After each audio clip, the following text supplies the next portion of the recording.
Firstpost reports from the world's second largest continent. Hello, I'm Alison Lagrange. A very warm welcome from Durban, South Africa. We get you the news and the newsmakers from Africa. From elections to climate change to innovations and opportunities. As the world's attention shifts, we report from Africa, the heart of the global south. Join me every weekday live on Firstpost.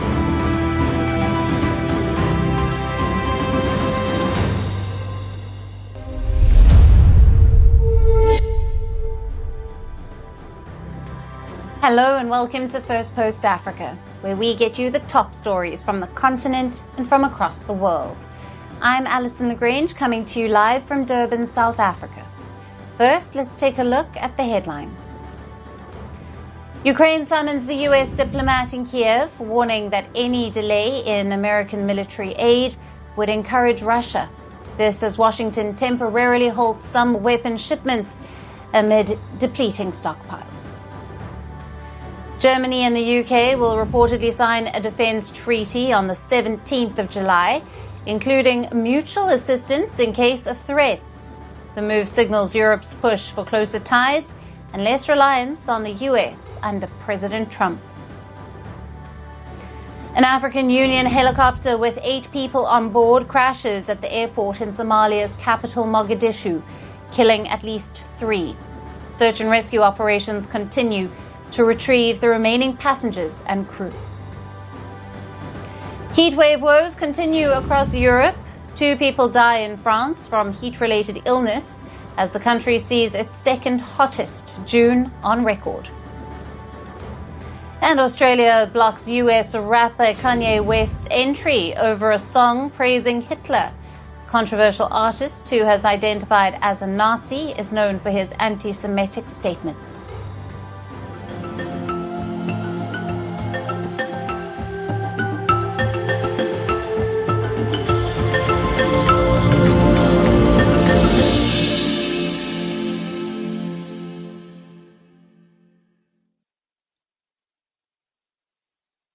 Hello and welcome.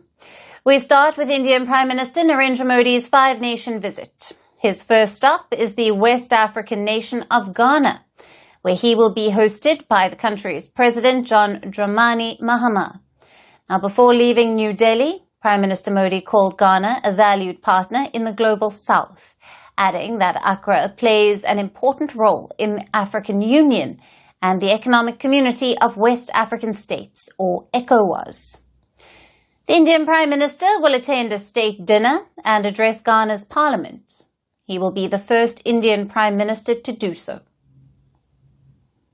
He will be given all ceremonial honors, and then very quickly this will be followed by official level engagement. He will be having one-on-one talks with Honorable President Mahama. That will be followed by the delegation level talks. Prime Minister Modi is also scheduled to meet the Indian diaspora. Ghana is home to about 15,000 Indians. I'm filled with so much joy knowing that our Prime Minister, Shri Narendra Modi, is visiting Ghana. And it's not just like a diplomatic event, it's like a way of showing that friendship is building between Ghana and India. And he's a big inspiration to a lot of people here, and we hope that you come visit a little more often. Ghana's relationship with India is marked by expanding trade and investment. India is the largest destination for Ghanaian exports. In 2023, Ghana's exports to India reached near $1.2 billion. Gold accounted for more than 70% of the goods India imported.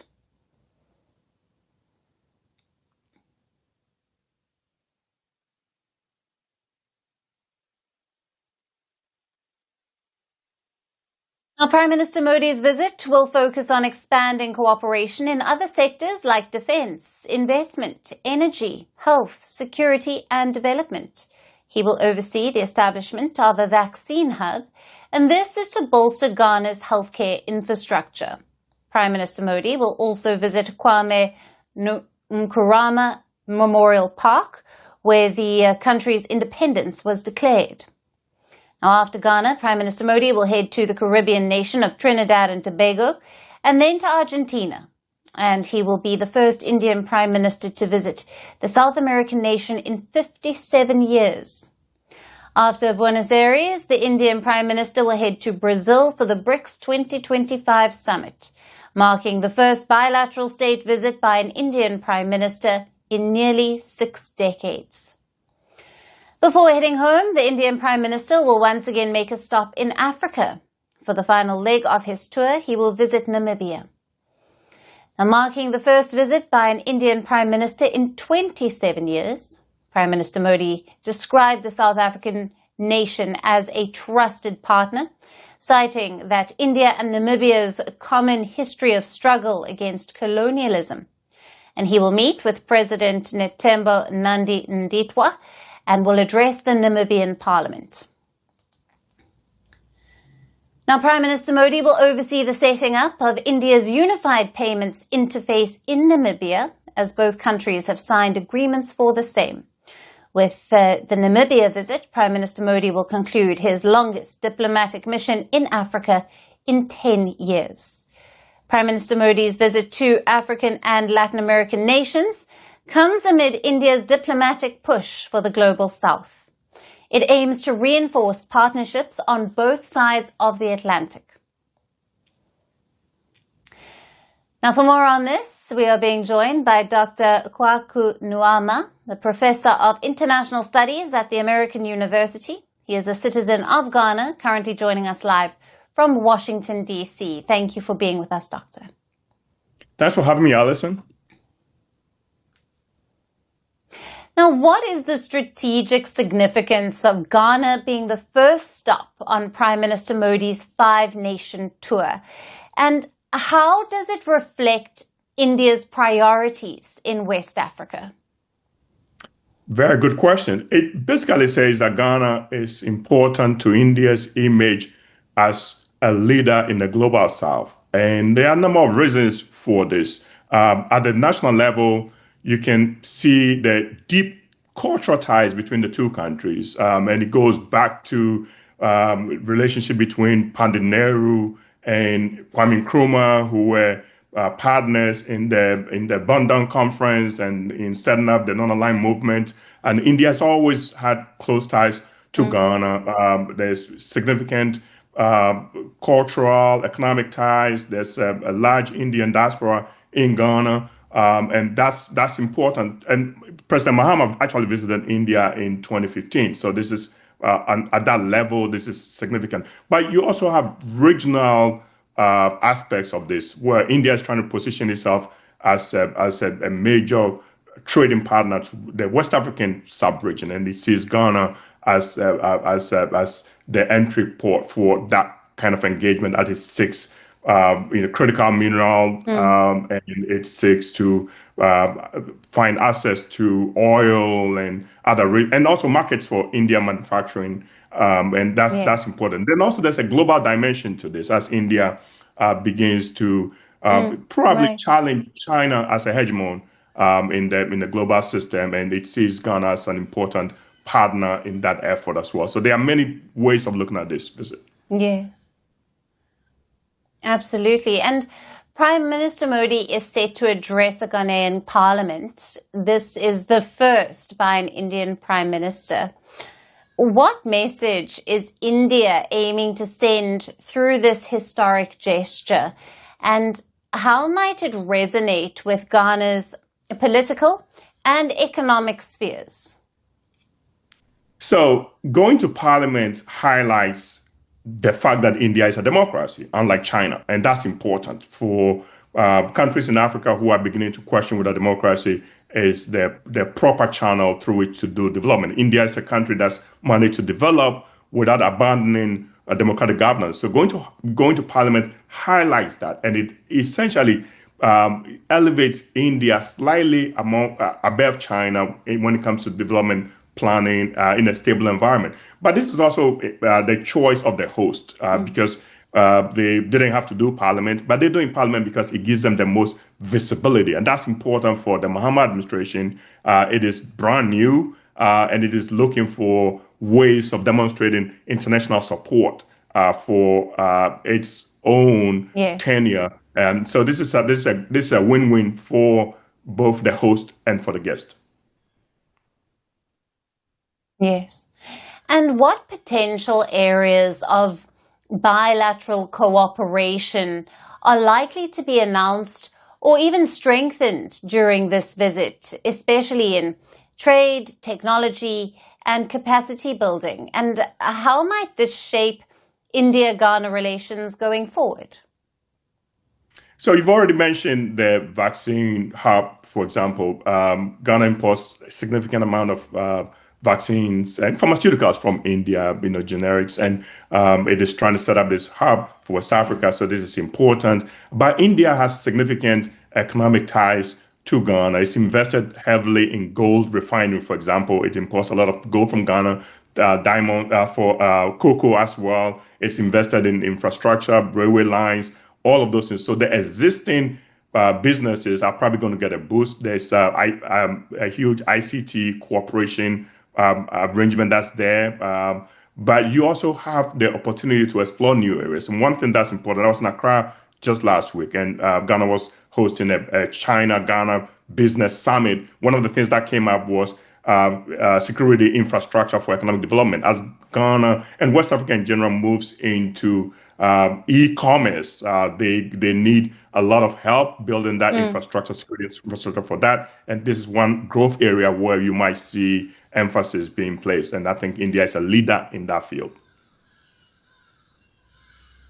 Right. Thank you so much for being with us on Firstpost Africa and for your valued insights there. Thanks for having me.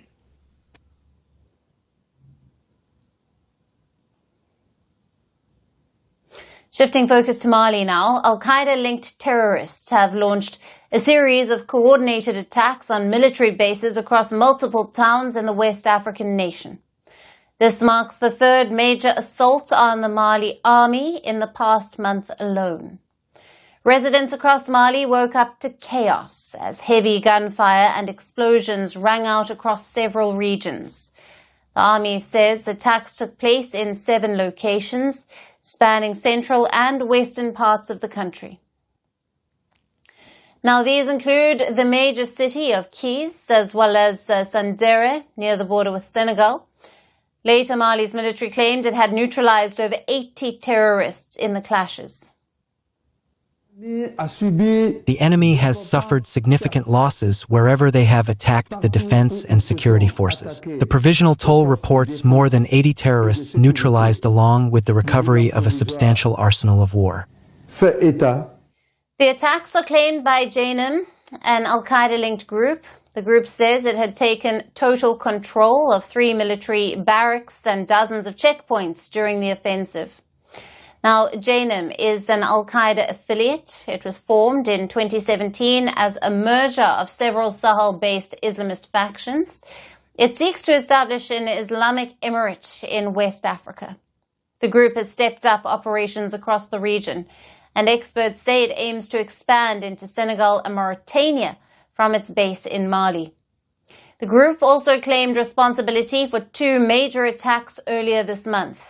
On the 2nd of June, militants targeted an army base and airport in ancient town of Timbuktu. A day earlier, a raid killed at least 30 soldiers in central Mali.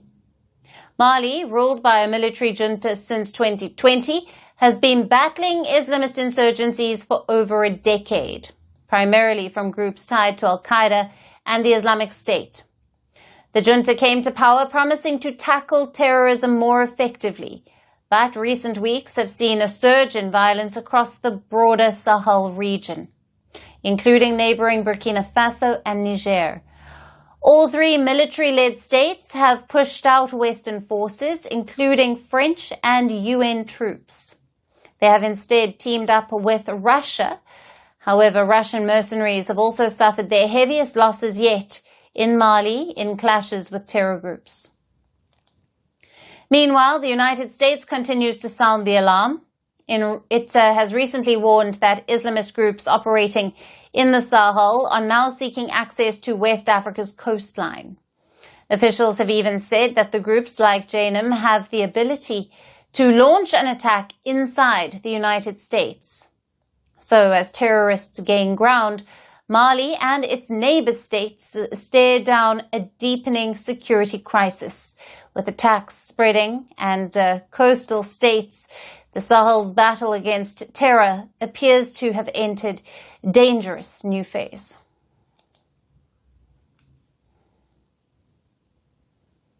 And now let's shift our focus to the southern African nation of Zimbabwe, which has been rattled by a fake job scam.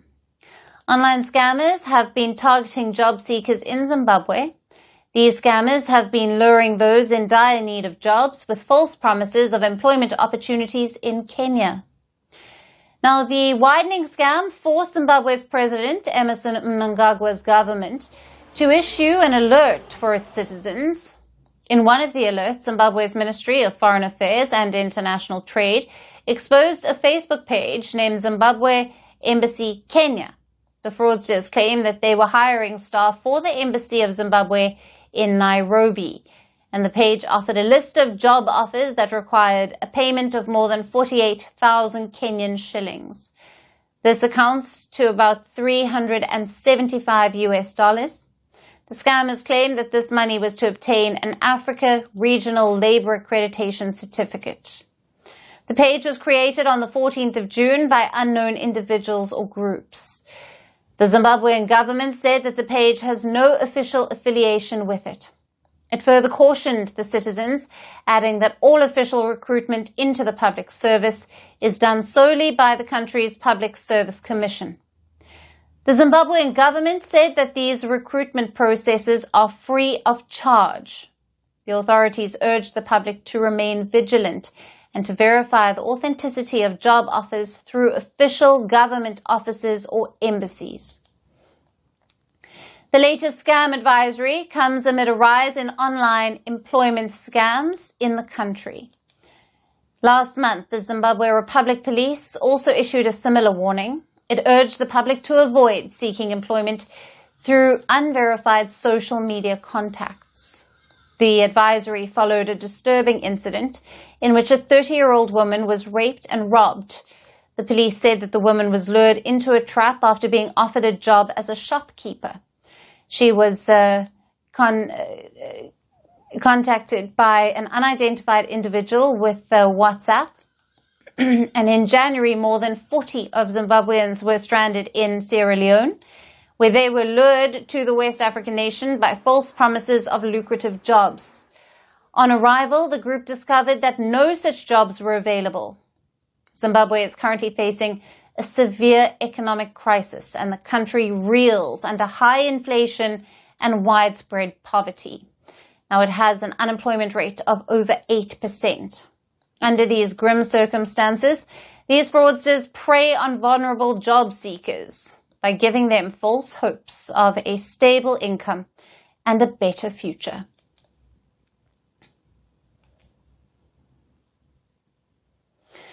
And our last story is from Algeria, where a court has upheld a 5-year prison sentence for a prominent writer.